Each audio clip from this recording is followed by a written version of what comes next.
Bonjour, dans cette capsule vidéo, je vais vous montrer comment paramétrer rapidement votre environnement de travail pour les modules de développement web et génie logiciel.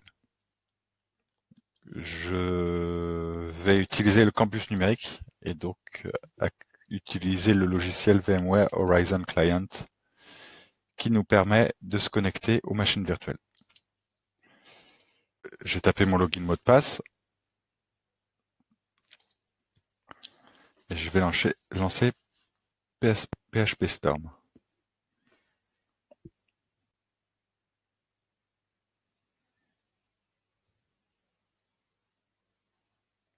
Ici, comme on est dans un environnement virtuel et que la machine va être écrasée dès qu'on va la relancer, je peux demander à avoir une évaluation gratuite.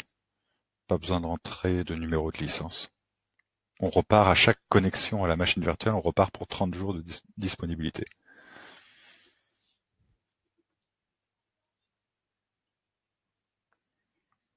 Je vous propose de travailler uniquement avec des fichiers qui sont stockés dans le serveur distant, qui s'appelle dev1.icam.fr, qui lui n'a rien à voir avec le campus numérique. C'est un autre serveur qui est à l'extérieur de l'ICAM. Vous l'avez déjà utilisé l'année dernière pour le module base de données.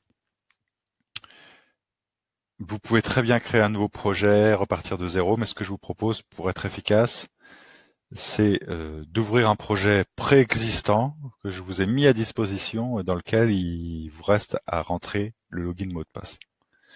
Alors on va ouvrir et on va récupérer le projet donc dans les utilisateurs, public, documents et dans PHP Storm Projects. J'en ai créé un pour vous qui s'appelle Sample Project. Donc on va l'ouvrir.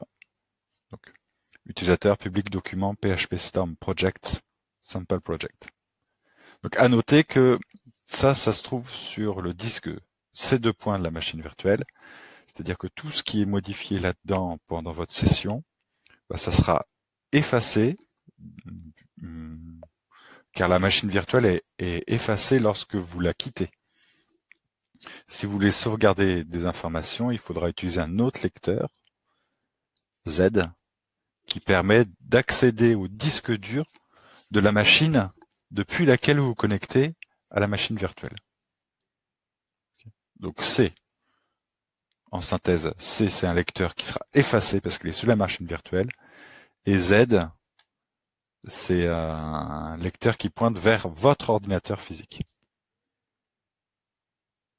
Donc si vous voulez pas refaire à chaque fois ce que je vais vous montrer, créez un nouveau projet quelque part dans le lecteur Z et vous pourrez le récupérer si vous utilisez tout le temps cette machine-là. Allez, c'est parti, je l'ouvre. Donc je vous propose de faire deux choses. Donc le premier c'est l'indispensable et l'autre c'est le bonus. Donc ici,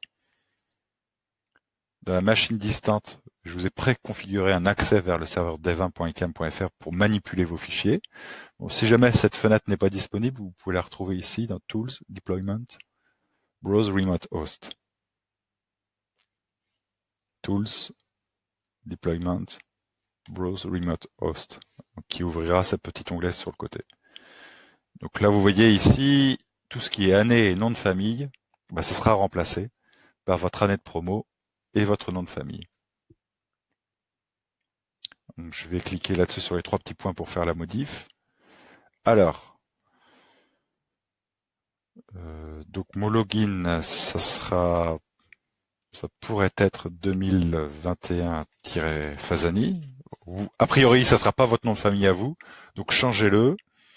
Mon mot de passe, il suffit de regarder les mails dans votre historique de mail. Si vous retrouvez pas le login, le mot de passe, c'est quelque chose, un mail qui contient dans l'objet accès dev1.icam.fr. Je coche ça. Et ici, je copie-colle et je viens remplacer ici, entre les deux slash, toute cette chaîne-là. Et ici, après le tilde, toute cette chaîne-là. Une petite vérification ici dans mapping, on vérifie bien qu'on a un slash et un slash ici.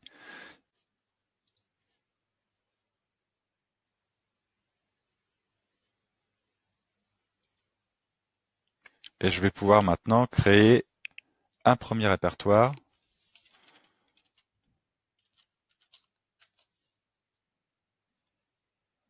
Et y créer un premier fichier HTML, cv.html. Je vais mettre un peu de contenu. Ceci est mon CV.